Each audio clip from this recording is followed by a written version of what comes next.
Are you ready? 3, దేవుడు నన్ను ప్రేమిస్తే నాకెందుకు ఉద్యోగం ఇవ్వడు? 3, దేవుడు నన్ను ప్రేమిస్తే నాకు ఎందుకు ఉద్యోగం ఇవ్వడు? 3, నాతో పాటు చెప్పండి. దేవుడు నన్ను ప్రేమిస్తే నాకు ఎందుకు ఉద్యోగం ఇవ్వడు? అవునండి, మన ప్రశ్న ఇదే. దేవుడు నన్ను ప్రేమిస్తే నాకెందుకు ఉద్యోగం ఇవ్వడు?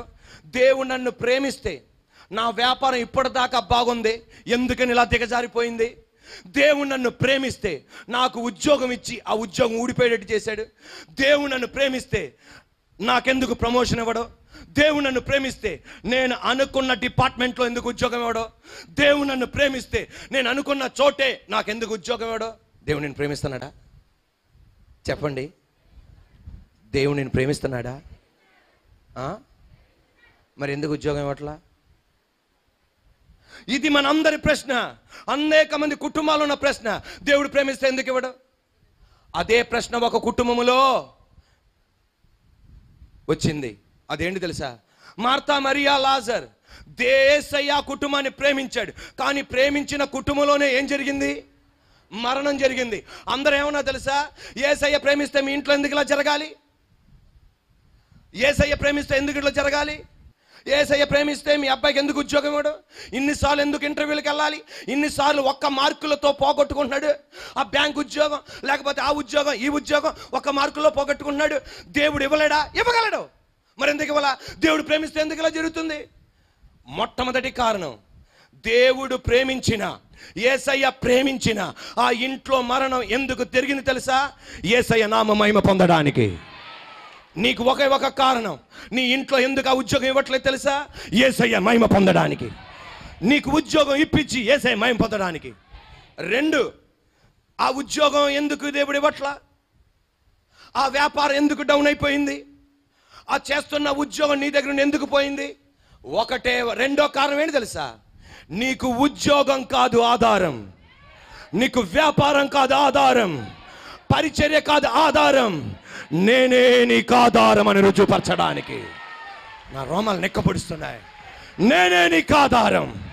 ఒక్క క్షణం, ఈ లోకములో నీకు ఆధారమైనవన్నీ వదలాల్సిందే.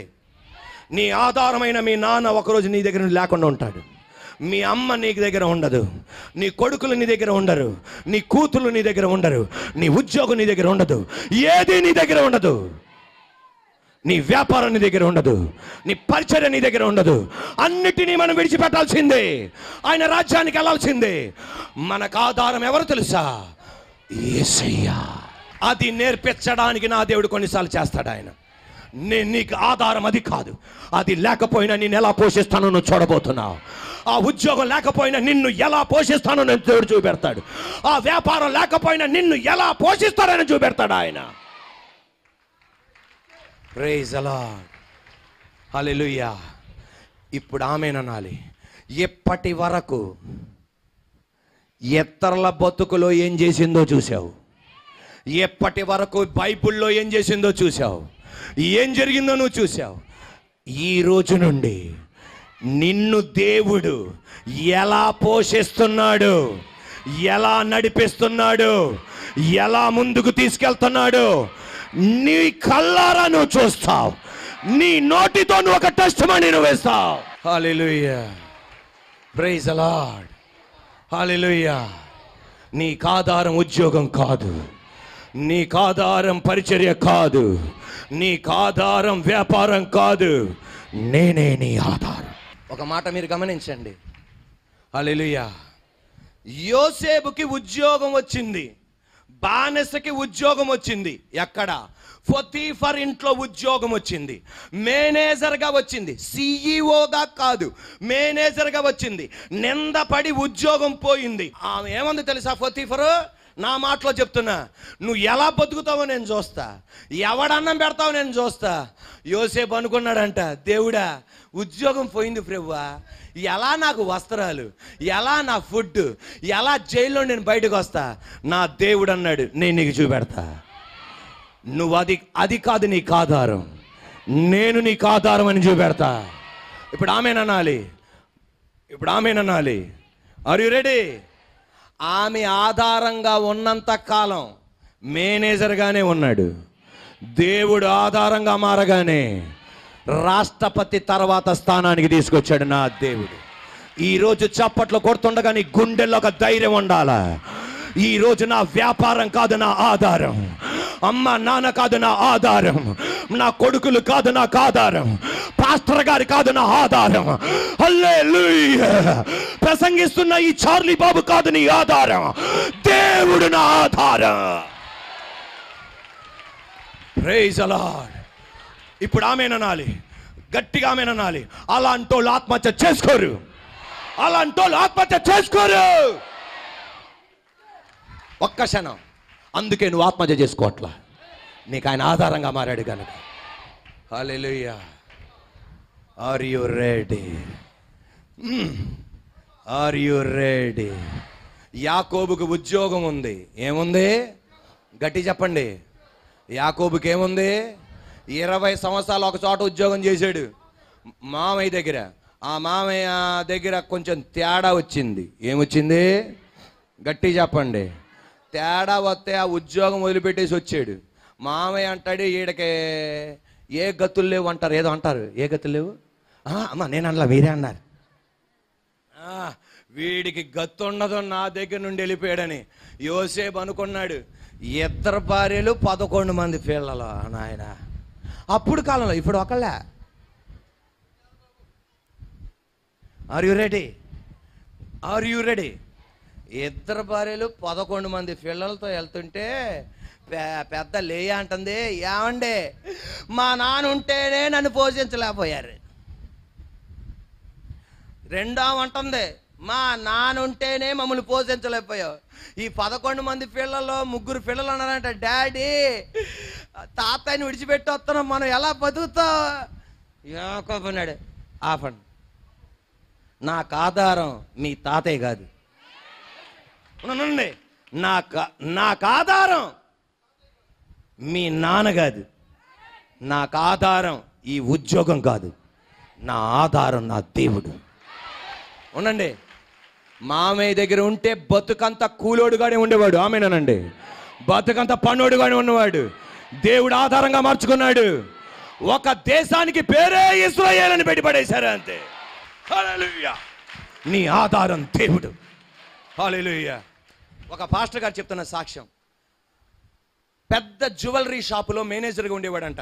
అంటే ఆయన ఓనర్ కాదు, మేనేజర్. ప్రతి షాపు ఒక మేనేజర్ ఉంటారు, మీకు తెలుసు. ఒక పాస్టర్ గారు చెప్తున్న సాక్ష్యం.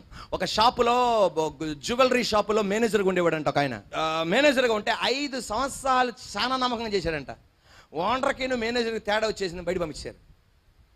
3 సంవత్సరాలు నలిగిపోయాడంట ఉద్యోగం లేక. ఎక్కడన్నా జ్యువెలరీ షాపులోకి వెళ్దామంటే వాళ్ళు ఫోన్ చేసి చెప్తారు ఇలాంటోడని. చేసింది ఏమీ లేదు, అందువల్ల ఎవ్వరు తెచ్చుకోవట్లా. 3 సంవత్సరాలు నలిగిపోయి ఎన్నెన్నో మాట్లాడేశాడంట దేవుణ్ణి. నువ్వు నన్ను ప్రేమిస్తున్నావా? ఎందుకు ఈ జీవితం? ఈ ఏడవని రోజంటూ లేదంట బిడ్డలను పట్టుకొని. హల్లెలూయా, హల్లెలూయా. భార్య ఒకరోజు భర్తతో అందంట, ఏమండి మీ ఆకలితో నేను ఆకలిగా ఉంటా, మీ వస్త్రహీనతతో నా వస్త్రహీనతతో నేను ఉంటా. మీరు ఏ స్థితిలో ఉంటే ఆ స్థితిలో ఉంటా. నా గురించి కానీ బిడ్డల గురించి కానీ మీరు బాధపడకండి. మన ఆధారం, ఆమెనాలి, మన ఆధారం మన జ్యువెలరీ షాపు కాదు, మన ఆధారం మన దేవుడు. దేవుడు మహాకృప. ఎవరో పెట్టుబడి పెట్టించారు, చిన్న జ్యువెలరీ షాప్ ఆరంభించాడు. అవేనండి, దాన్ని ఒక చిన్న షాపుగా మార్చాడు. మళ్ళా ఫ్రేమ్ పెట్టాడు, మళ్ళా పెద్దది చేశాడు. ఇప్పుడు ఆమేననాలి. ప్రతి నెల విశ్వాసి 3 లక్షల రూపాయలు దేశం భాగం ఇస్తున్నాడు. ఈ పగటి వేళ నువ్వు చప్పట్లు కొడుతుండగా నీ ఉద్యోగం కాదు నీ ఆధారం, నీ వ్యాపారం కాదు నీ ఆధారం, నా ఆధారం నా దేవుడు. హల్లెలూయా. ఒక్క క్షణం. Are you ready? ఆదాముకి ఒక ఉద్యోగం ఇచ్చాడు, నీకు కూడా ఒక ఉద్యోగం ఇస్తాడు. ఒక ప్లేస్లో సెట్ చేస్తాడు, ఒక ప్లేస్లో నేను ఉంచాడు. యేసు నామములో రాబడి పెరుగును గాక, ఆ వ్యాపారం నుండి రాబడి వచ్చును గాక, నువ్వు చేస్తున్న వాటి నుండి బయటకు వచ్చును గాక. 2 చేతుల పైకి ఎవ్రీ స్పిరిట్ ఆఫ్ పావర్టీ, ప్రతి పేదరికపు శక్తి యేసు నామములో పోనుగాక.